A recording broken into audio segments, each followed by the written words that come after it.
Supreme কোর্টের order copy নিয়ে যাচ্ছিলেন নবান্নের দিকে, কিন্তু নবান্নে ঢুকতে পারলেন না, কি হলো? আমরা এসেছিলাম নবান্নে, আমরা যেহেতু পার্টি এডিশন ছিলাম, নবান্নে গিয়ে পরে আমরা আমাদের কপিটাকে সার্ভিস করতে এসেছিলাম। গতকালকে আপনারা দেখেছেন যে মাননীয় মুখ্যমন্ত্রী বলেছেন যে রায়ের কপি নাকি তারা পাননি। আমরা সেই রায়ের কপিটাকে সার্ভিস করতে এসেছিলাম, আমরা যেহেতু পার্টি ছিলাম একটা সংগ্রামী যৌথ মঞ্চের পক্ষ থেকে, এবং এটাও বলতে এসেছিলাম যে একটা ডেপুটেশন কপি জমা দিয়ে রিসিভিং সেকশনে দিয়ে সেটাকে আমরা শুধু রিসিভ করিয়ে নিতাম। কিন্তু দুর্ভাগ্যের বিষয়, প্রথমে বলা হলো যে আমাদের দুজন প্রতিনিধি যাবেন, একজন প্রতিনিধি যাবেন, কিন্তু আলটিমেটলি যেতে দেওয়া হলো না। এখানে এসিপির অফিসে ট্রাফিক ওয়ার্ডের আমাদেরকে বসিয়ে রাখা হলো এবং ওখানে গিয়ে পরে জমা করে নিয়ে এসে দেওয়া হলো।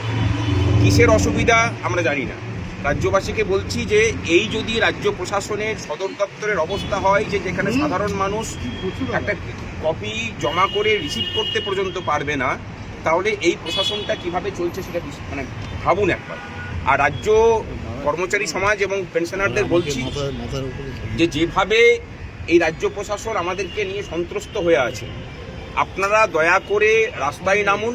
রাস্তায় না নামলে পরে এই সরকার এই রায়কে ইমপ্লিমেন্ট করাতে আরও টালবাহানা করবে। রায় কিন্তু এটা বলেছে যে বকেয়া 25% ইমিডিয়েটলি রিলিজ করতে বলেছে। আইনের ভাষায় ইমিডিয়েটলি রিলিজ করার অর্থ হচ্ছে গতকালকে রায় হয়েছে 5 তারিখে, যে মুহূর্তে রায় হয়েছে তার পরের মুহূর্ত থেকেই সেটা লাগু হওয়ার কথা, সেটা কিন্তু লাগু হয়নি।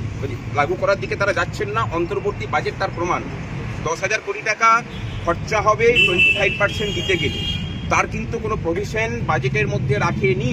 অর্থাৎ তারা এখনো পর্যন্ত ধনাই পানাইয়ে রাস্তাতে যাচ্ছেন এবং যেটুকু খবর আমরা পাচ্ছি সরকার রিভিউয়ের দিকে যাচ্ছে। এই মুহূর্তে আমাদের কর্মচারী সমাজের দায়িত্ব এবং কর্তব্য যে রাস্তায় নেমে সরকারকে এই বার্তাটা দেওয়া যে তুমি অনেকবার অনেক কোর্ট করেছো, এই রায়ের কোনো রিভিউ তুমি করতে পারবে না। যদি তুমি রিভিউয়ের পথে যাও তাহলে সরকারটাকে অচল করার দায়িত্ব আমরা কর্মচারীরা নেব। এই উদ্দেশ্যে এই বার্তা সরকারের কাছে পৌঁছে দেওয়ার জন্য যে তুমি কোনো রিভিউ করতে পারবে না, আমরা আগামী 8 তারিখ সুবোধ মল্লিক স্কোয়ার থেকে রানী রাসমণি রোড পর্যন্ত মিছিলের ডাক দিচ্ছি।